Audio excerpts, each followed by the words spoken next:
अस्सलाम वालेकुम everyone, welcome back to my YouTube channel again. World की नंबर 1 लीग आईपीएल इस टाइम पे इंडिया में खेली जा रही है। जिस तरीके से इंडियन क्रिकेट बोर्ड अपने यंगस्टर्स को प्रोड्यूस कर रहा है, उनके लिए बहुत इजी है कि वो अपने सीनियर्स को रिप्लेस कर सकें अपकमिंग सीरीज़ के अंदर। अगर इन केस रोहित शर्मा या विराट कोहली या Shikhar Dhawan in case injury की वजह से अगर वो ना हो टीम में, तो उनके लिए बड़ा इजी है कि वो रिप्लेस कर सकते हैं। आप देखें, टोटल 10 टीम्स हैं आईपीएल के अंदर और हर टीम में कम से कम 4 से 5 उनका यंग लड़का प्लेइंग 11 में होता है। आप अगर राजस्थान की बात करें तो उसमें जायसवाल ओपनर हैं, नीचे 1 डाउन पे उनके कैप्टन संजू सैमसन है, उसके बाद रियान पर आ गए।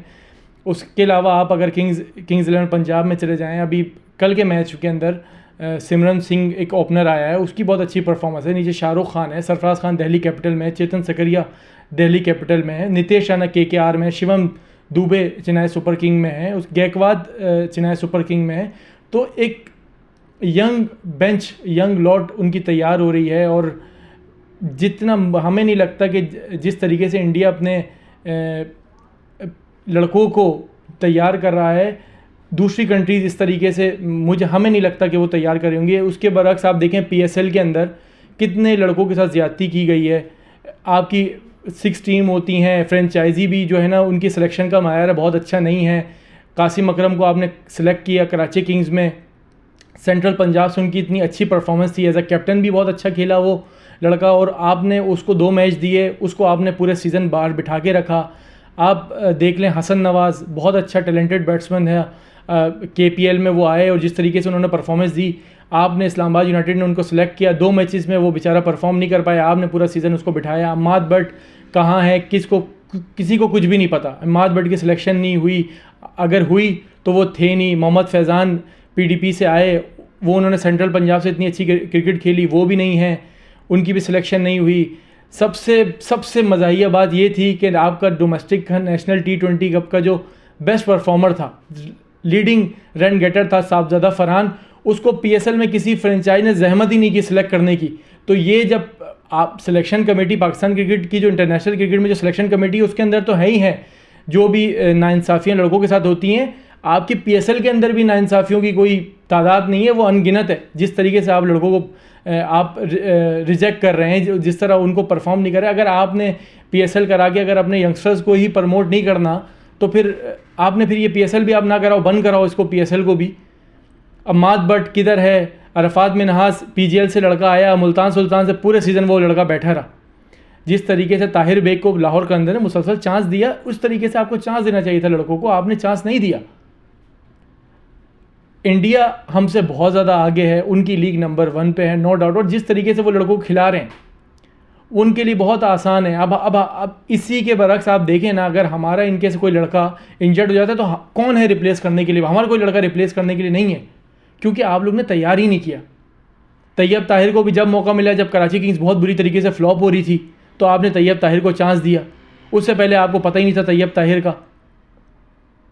अम्माद बट क्यों नहीं है, ये समझ में बिल्कुल भी नहीं आया। नासिर नवाज़ नॉर्दर्न से खेलते हैं, वो बिल्कुल भी नहीं थे, उनको तो सिलेक्ट करने की भी जहमत नहीं की।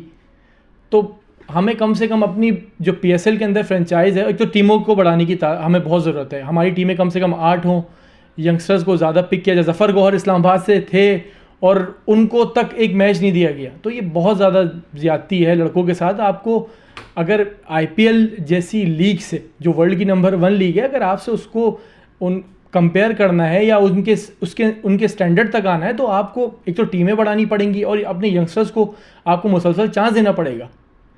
हर टीम में एक यंगस्टर को आप खिलाते हैं, उनको आप एज अ समझें, हम तो यही समझते हैं कि वो बोझ हैं आपके लिए, आप उनको चांस ही नहीं देते, खिलाते ही नहीं हैं। ना उन बेचारों की बैटिंग आती है, ना उनकी बॉलिंग आती है, तो फिर आप ये करा क्यों रहे? वो आपको नहीं कराना चाहिए।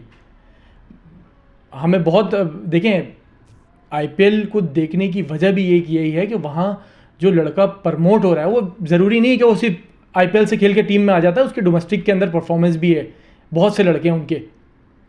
तो ये हमारी फ्रेंचाइज क्रिकेट को और पाकिस्तान क्रिकेट बोर्ड को भी सोचना चाहिए, तो टीमें बढ़ाएं अगले सीज़न के लिए, और अपने सारे जितने भी हमारे यंग लड़के हैं, यंगस्टर हैं, उन सबको मौका देना चाहिए, और जिससे एक क्रिकेट देखने वाले के लिए, हमें देखने के लिए बहुत मज़ा है कि नहीं यार यंगस्टर को चांस मिला। वही अगर आपने फॉरेनर्स को ही खिलाना है तो फिर आप पिक ही ना करो लड़कों को, आपको लड़कों को पिक ही नहीं करना चाहिए।